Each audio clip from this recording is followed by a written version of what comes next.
టాలీవుడ్ ఇండస్ట్రీలో ఎంతో మంది సెలబ్రిటీలు వారి వైవాహిక జీవితాన్ని ఆనందంగా గడుపుతున్నారు.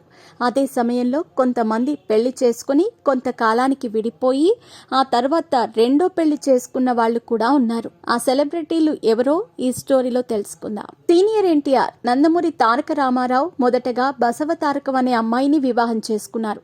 ఆ తర్వాత కొన్నేళ్లకు బసవ తారకం క్యాన్సర్తో మరణించారు. భార్య చనిపోయిన తర్వాత రాజకీయాల్లో ఒత్తిడి, ఒంటరితనం అనుభవిస్తున్న సమయంలో లక్ష్మీ పార్వతికి దగ్గరయ్యారు. ఈ క్రమంలోనే ఆమెను రెండవ వివాహం చేసుకున్నారు. టాలీవుడ్ సూపర్ స్టార్ కృష్ణ మొదట ఇందిరాదేవిని వివాహం చేసుకున్నారు. వీరిద్దరికీ 5 సంతానం. ఆ తర్వాత మళ్లీ నటి విజయ నిర్మలను రెండో పెళ్లి చేసుకున్నారు. సీనియర్ హీరో మోహన్ బాబుకు మొదటగా శ్రీవిద్య అనే మహిళతో వివాహం జరిగింది. వీరికి 2 సంతానం, మంచు లక్ష్మి, విష్ణు. ఆ తర్వాత కొన్ని కారణాలతో మొదటి భార్య మరణించటంతో ఆమె సోదరిని రెండవ వివాహం చేసుకున్నారు. అక్కినేని నాగేశ్వరరావు కుమారుడు అక్కినేని నాగార్జున మొదటగా దగ్గుబాటి రామానాయుడు కుమార్తె వెంకటేష్ చెల్లెలు లక్ష్మిని వివాహం చేసుకున్నారు.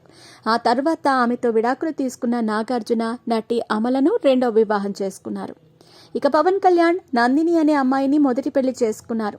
ఆమెతో విభేదాల కారణంగా విడిపోయారు. అనంతరం రేణు దేశాయిని వివాహం చేసుకుని 2 పిల్లలకు జన్మనిచ్చారు. పిల్లలు జన్మించిన తర్వాత తనతో విభేదాలు రావటంతో పవన్ కళ్యాణ్ 3వ వివాహం చేసుకున్నారు. తర్వాత మోహన్ బాబు తనయుడు మంచు మనోజ్ మొదటగా ప్రణతి రెడ్డి అనే అమ్మాయిని పెళ్లి చేసుకున్నారు. పెళ్లైన 2 సంవత్సరాల్లోనే వీరిద్దరూ విడాకులు తీసుకున్నారు.